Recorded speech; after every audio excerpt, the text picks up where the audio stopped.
Hola, soy Claudia Ramírez Rentería y voy a presentarles la epidemiología y clasificación de los tumores hipofisarios. Para los endocrinólogos, la hipófisis es la pequeña gran glándula maestra. Mide menos de 1 centímetro y pesa menos de 1 gramo. Tal vez ustedes se podrían preguntar si vale la pena dedicarse a un órgano del tamaño de un chícharo. Por supuesto que yo les voy a decir que sí, ya que a esto me dedico. Sin embargo, debo recordarles que esta glándula tiene bajo su control un montón de ejes hormonales, se comunica directamente con el sistema nervioso, nos ayuda a regular muchos procesos vitales y sobre todo adaptarnos a cambios normales y patológicos dependiendo de nuestra especie, género, edad y los retos evolutivos o ambientales que tenemos. ¿Ustedes sabían que a lo largo de su vida una de cada 5 personas tendrá un adenoma de hipófisis? Tal vez alguno de ustedes lo tenga o varios de ustedes lo tenga y aún no lo sabe o nunca lo va a saber. Esto es algo afortunado, porque se ha visto que en los estudios de autopsia por imagen es bastante frecuente que se encuentren estos tumores, pero es muy poco común que se presenten de manera agresiva. En muchos casos encontramos estos tumores de manera incidental y no nos causan en realidad ningún problema. La persona puede vivir a lo largo de su vida sin que esto le genere ningún problema. A estos los llamamos incidentalomas. Solamente uno de cada 1000 de estos tumores van a ser clínicamente evidentes, es decir, nos van a dar alguna manifestación bioquímica o clínica, y solamente uno en cada 1.000.000 de casos va a llegar a tener un comportamiento agresivo o francamente maligno. Debemos recordar también que los adenomas de hipófisis no son los únicos tumores que afectan a la glándula. También podemos tener una gran serie de neoplasias que pueden estar presentes en este lugar y que eso nos obliga a hacer un diagnóstico diferencial a los endocrinólogos y neurocirujanos, que son los que principalmente tratan estas patologías.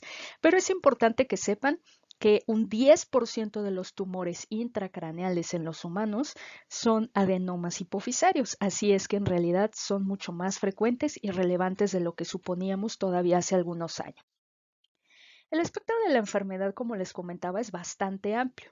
Llamamos microadenoma a aquellos tumores que miden menos de 1 centímetro y por lo tanto no afectan incluso a toda la glándula y dejan libre al nervio óptico, como vemos aquí, mientras que hay otros tumores que son mucho más grandes, a los que llamamos macroadenoma, que se salen de la silla turca y pueden llegar a ser tan grandes como este tumor que vemos aquí, al que llamamos macroadenoma invasor. Y es invasor porque está invadiendo al seno cavernoso y está invadiendo al resto del tejido cerebral.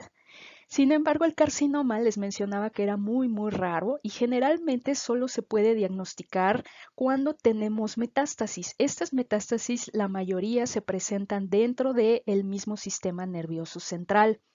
Aún teniendo una metástasis, estos tumores son bien diferenciados y no responden a la quimioterapia o radioterapia convencional. Nos ha llamado mucho la atención el saber por qué estos tumores no son como cualquier otro tumor que siguen el proceso habitual de célula normal a adenoma y luego a carcinoma, ya que esto podría darnos luz sobre el comportamiento de otras neoplasias. Hasta el momento, este comportamiento atípico de los adenomas de hipófisis ha generado que haya algunas controversias entre las diferentes clasificaciones que tenemos de ellos, ya que no es tan fácil poder decir este tumor se va a comportar bien, este tumor se va a comportar mal, como lo sería a lo mejor en cualquier otro tipo de cáncer. Las clasificaciones clínicas, que son las tradicionales, nos indican, y sobre todo para los endocrinólogos eso es una máxima importante, el tener que corroborar bioquímicamente un diagnóstico antes de hacer un estudio de imagen. Esto se hace con un laboratorio, llamémoslo tradicional, ya que no todos los laboratorios hacen bien las hormonas y lamentablemente estas clasificaciones clínicas solamente nos permiten esperar a ver cómo se comporta el tumor, ya que no tenemos mayor información. Por otro lado, las clasificaciones moleculares nos han dado muchísima información nueva, sin embargo, pues no siempre están accesibles, sobre todo en hospitales que no son de tercer nivel. Y algunas de las cosas que se han encontrado como hallazgo molecular en estas neoplasias todavía no tienen una traducción clínica o no son consistentes entre diferentes tipos de tumores. Entonces, hemos tenido discordancia también entre algunos de los marcadores que se consideran de uso común en estas neoplasias. El Ki-67 es un marcador de mitosis, es un estudio que se hace por inmunohistoquímica y que solamente se ve positivo, como lo vemos aquí de color café, en las células que se están replicando. Esto a diferencia de lo que hacía una cuenta de mitosis en un estudio de hematoxilina y eosina, pues sí nos da una ventaja importante para saber si ese tumor está creciendo y si está creciendo rápidamente o no. De hecho, es un biomarcador que se utiliza para todas las neoplasias. Sin embargo, lo que se ha visto es que en las neoplasias endocrinas, y eso incluye hasta el cáncer de tiroides y las neoplasias neuroendocrinas en otros sitios, el Ki-67 suele ser muy bajo. Adentro de la hipófisis, lo habitual es que no haya mitosis o que tengan entre 1 y 2% de las células replicándose. Entonces, que tengamos más del 3%, 10%, 20% es rarísimo. Y, por ejemplo, en una neoplasia verdaderamente maligna, tenemos más del 80-90% de Ki-67. Y lo que se ha visto en las neoplasias endocrinas es que incluso teniendo un Ki-67 relativamente bajo, puede existir metástasis. Entonces, un carcinoma de hipófisis se puede presentar con un Ki-67 de 5%, 10%, 20%. En algún momento se llegó a hacer una propuesta de clasificar a estos tumores entonces a los que no son totalmente tranquilos, pero que tampoco podemos saber si va a ser cáncer o no, como tumores atípicos. Entonces, los criterios eran tener células atípicas con mitosis elevada, sin embargo, no existía un criterio para decir cuánto es elevado. Con el Ki-67, ya que es más fácil, se indicaba tener 3% más y tener este marcador P53, que también es un marcador de malignidad en otras neoplasias, positivo. El problema de esta propuesta es que los tumores atípicos representaban entre el 2.7 y 15% de los tumores, o sea, un rango bastante amplio de tumores a los que tal vez se les tendría que dar un tratamiento más agresivo. ¿Y qué sucedía también? Que algunos carcinomas no iban a cumplir todos los criterios. En este caso tenemos la imagen de 3 carcinomas de hipófisis, en donde aquí vemos una sola célula con P53, una célula con P53 y otra que de plano no la tendría. Entonces, a pesar de que su Ki-67 o sus mitosis son un montón y claramente se ve que las células no son normales, pues este carcinoma no sería considerado tumor atípico y probablemente no se le hubiera dado el seguimiento que corresponde. Entonces, en el 2017 también se creó otra propuesta en donde se incluyeron a los adenomas de hipófisis y los carcinomas en una clasificación que es PIT-NETs, o sea, tumores neuroendocrinos de la hipófisis.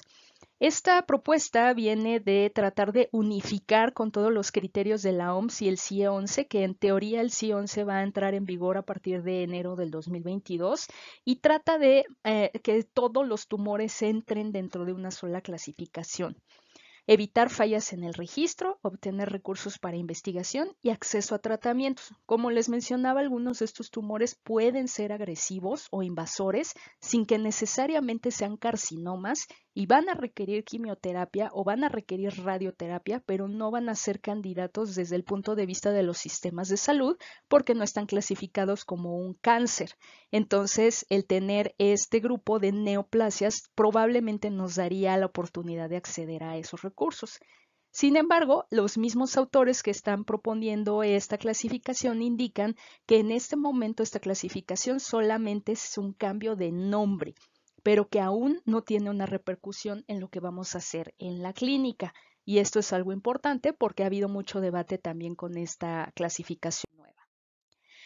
Por lo pronto, seguimos utilizando nosotros la clasificación clínica, ¿Qué significa eso? Bueno, pues que entonces nosotros vamos a tener que hacer una evaluación, sobre todo en los pacientes adultos es mucho más sencillo, de aquellos pacientes que tienen un tumor y que tienen literalmente cara de acromegalia, cara de Cushing, contra aquellos que no tienen estas características, pero que la clínica nos sugiere que tienen una producción hormonal contra aquellos que son no funcionantes.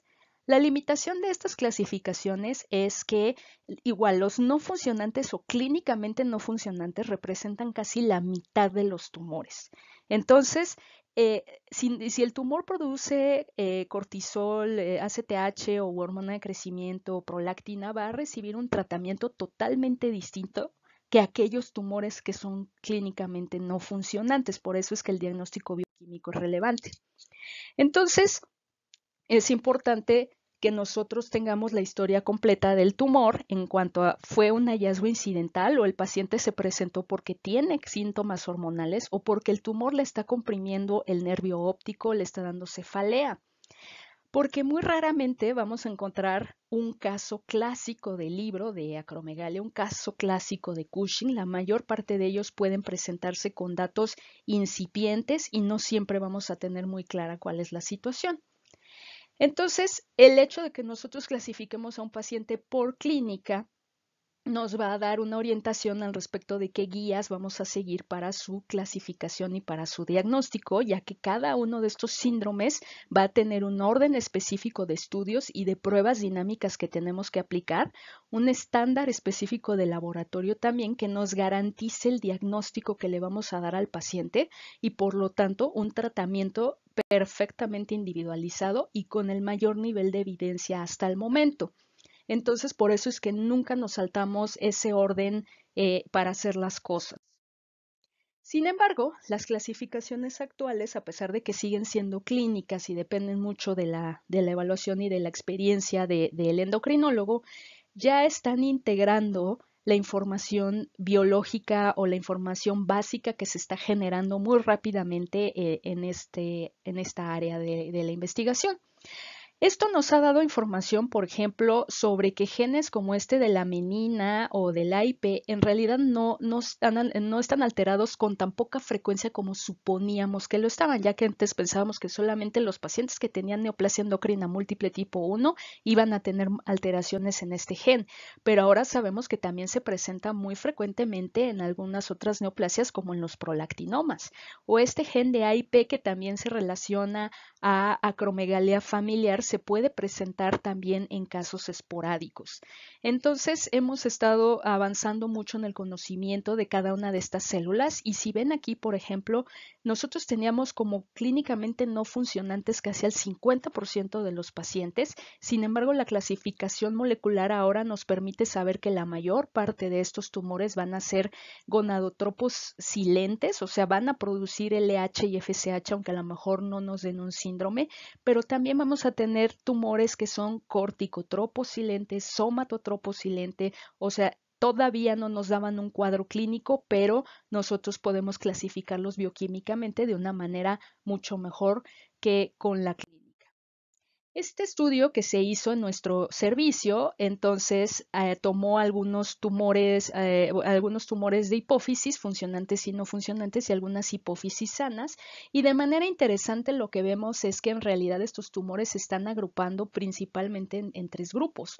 Uno de ellos que son los de los gonadotropinomas y células nulas, otros que son los funcionantes de GH, TSH y prolactina y por otro lado totalmente diferente los que son el Cushing. Entonces, estos tres grupos también son independientes de una hipófisis sana, aunque hay algunos tumores que pueden estar en puntos intermedios. Podemos hacer una distinción clara del comportamiento de estos tumores y aunque a lo mejor clínicamente un prolactinoma y la acromegalia no se parecen tanto, el tratamiento o las vías metabólicas y de neoplasia que están activas parecería ser que sí. En conclusión, les diré que los adenomas de hipófisis no son tan raros como pensábamos y que puede ser que 1 de cada 5 de ustedes vaya a tener alguno en su vida, pero la mayor parte no van a requerir a un endocrinólogo o a un neurocirujano. Sus controversias son fuente de ciencia básica y clínica, por lo que seguimos investigando mucho al respecto en todas estas áreas. En octubre es el mes de generar conciencia sobre la hipófisis y me da mucho gusto haber podido tener esta presentación con ustedes. Gracias.